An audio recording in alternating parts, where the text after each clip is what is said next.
है जिसे ओबीसी कहा जाता, जिसका मैं नेशनल प्रेसिडेंट हूँ। मुल्क की आज़ादी के 72 साल में इस देश में जानवरों की गिनती हुई, कुत्तों की गिनती हुई, हिजड़ों की गिनती हुई, मगर जो हम लोग हैं 52% ओबीसी के लोग, हमारी गिनती नहीं हुई। ओबीसी के लोगों को ब्राह्मण हमेशा इस काम पे लगाता है कि इनको मुसलमानों से लड़ाई करने के काम पर लगाते रहो। जब ये मुसलमानों से लड़ाई करने के काम पर लगे रहेंगे तो ये अपने हक अधिकार की आवाज बुलंद नहीं करेंगे, और जब ये अपने हक अधिकार की आवाज बुलंद नहीं करेंगे तो इनके हक अधिकार पर ब्राह्मण कब्जा कर करके रखेगा। आजादी के 72 साल में हमारी गिनती हिंदू के नाम पर करते रहे और हमारे सारे हक अधिकार पर ब्राह्मणों ने कब्जा कर लिया।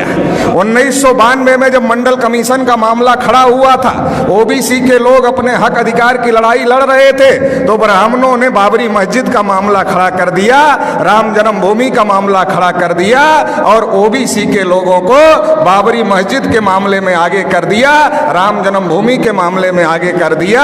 बाबरी मस्जिद गिरा दी गई।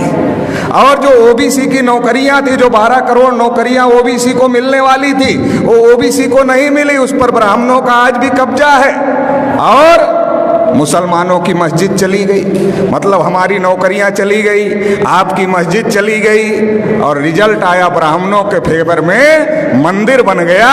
अभी मोदी जी अपने को ओबीसी कहते हैं, मगर उन्होंने ट्रस्ट घोषित किया, ट्रस्ट में एक भी ओबीसी के आदमी को मेंबर नहीं बनाए।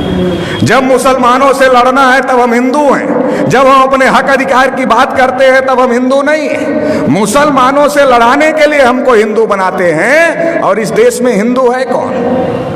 ओबीसी के लोगों को ब्राह्मणों ने हजारों साल से शूद्र बनाकर रखा, पढ़ने लिखने के अधिकार से, धन संपत्ति रखने के अधिकार से, बोलने सुनने के अधिकार से, सभी अधिकार से वंचित करके रखा। लिखा मनुस्मृति में, अगर आंख से ज्ञान देख ले तो आंख में सूजा डाल देना चाहिए, उच्चारण करे तो जीभ काट लेना चाहिए, और अगर कान से ज्ञान का एक शब्द सुन ले तो कान में शीशा पिघलाकर डाल देना चाहिए, ये लिखा। शेड्यूल कास्ट के लोगों को अछूत बना के रखा, आदिवासियों को जंगल में रहने के लिए मजबूर किया। तो देश में हिंदू है कौन? ब्राह्मणों ने हमारे ऊपर इतने जुल्म ढाए, हमें अछूत बनाया, हमें शूद्र बनाया, हमें जंगलों में रहने के लिए मजबूर किया।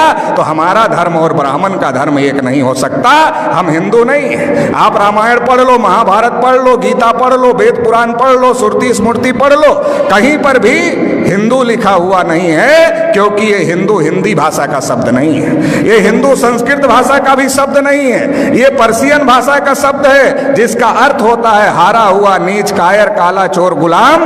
आज भी ब्राह्मण हमको गुलाम कहते हैं, हम गुलाम बनने के लिए तैयार नहीं हैं, और हम हिंदू नहीं हैं, तो फिर हम क्या हैं? हम इस देश के मूल निवासी हैं। और मूल निवासी कौन है? इस देश के शासक हैं, इस देश के राजा हैं। सम्राट अशोक का नाम आपने सुना होगा, अफगानिस्तान तक, रसिया के बॉर्डर तक सम्राट अशोक का राज था। हम लोग उस वंश के लोग हैं। इस बात को हम लोगों को समझने की जरूरत है। भारत के मुसलमान कोई अरब ईरान से आए हुए लोग नहीं हैं, हमारे डीएनए के भाई हैं, हमारे खून के भाई हैं। जब ब्राह्मणों ने हमारे बुजुर्गों पर जुल्म किया तो हमारे बुजुर्गों ने इंसाफ के मजहब को पसंद किया और इस्लाम को स्वीकार किया।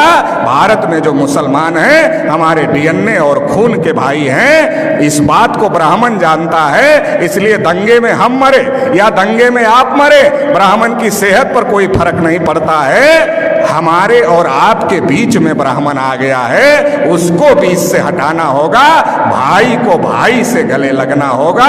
ब्राह्मणों ने हजारों साल से हमको मजलूम बना के रखा, 72 साल में मुसलमानों को मजलूम बना दिया है। इसलिए मजलूम को इकट्ठा होना होगा, और जो ब्राह्मणों ने नाइंसाफी का निजाम कायम किया है, इसे ध्वस्त करना होगा और इंसाफ कायम करना होगा।